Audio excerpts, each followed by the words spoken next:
The days following Putin's birthday, both in 2022 and 2024, have been significant. The aftermath, the significant events that have taken place. On October the 8th, 2022, the Security Service of Ukraine marked Putin's 70th birthday with a symbolic and strategic blow, the partial destruction of the Crimean Bridge, joining mainland Russia with Crimea.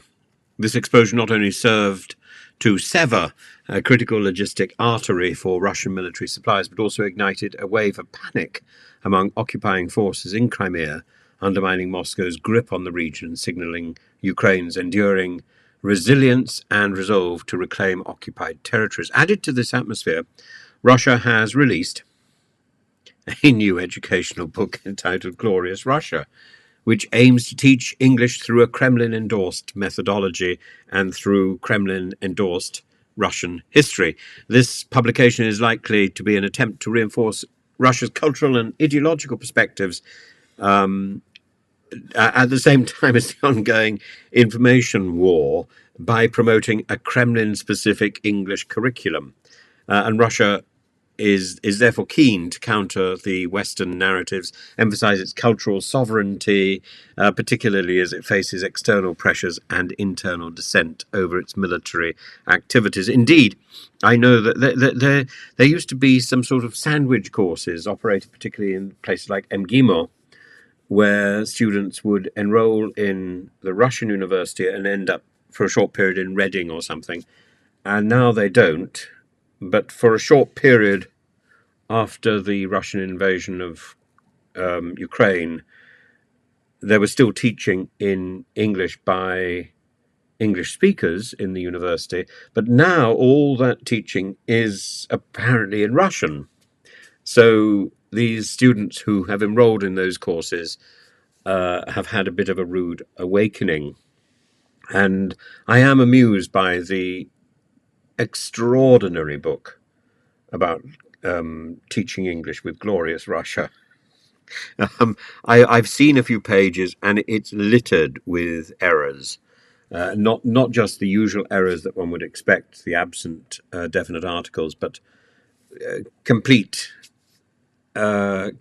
grammatical inaccuracy. And I have some strong suspicions about who has been writing this rubbish. They were very active in my day in Russian universities, and they're very determined to insist that their English was correct, and my English, oddly, was wrong. But there we are. These developments occur against the backdrop of increased military escalation. On Putin's 72nd birthday, October the 7th, 2024, a major explosion took place at the marine oil terminal in Feodosia in the Crimea following a missile strike by Ukrainian forces. And initially believed to be a drone attack, it was later revealed to be the result of two ATACMS, long-range missiles supplied by the United States, and flames reached nearly 200 feet high, exacerbating fears of destruction, necessitating evacuation. And this strike, along with others targeting Russian infrastructure, such as drone attacks on oil and munitions depots, underscores Ukraine's strategy to disrupt Russian military supply lines and weaken Russia's ability to sustain its war efforts and retain control of the peninsula. Moreover, Ukraine's Deputy Prime Minister Kuleba has highlighted that Russia's attacks on Ukrainian grain ports are deliberate efforts to provoke a global food crisis. And I remember just a few weeks ago having a chat with someone in Odessa and hearing these missile attacks going on in the background. It was quite alarming.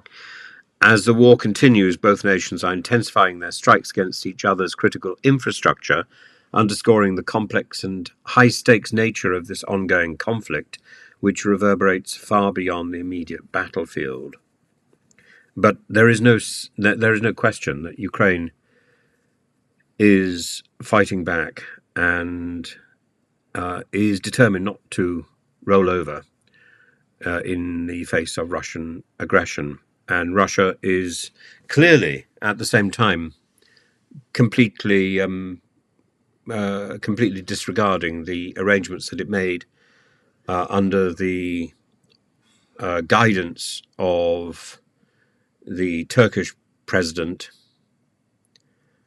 to secure the grain passage from Ukraine down to Africa, particularly.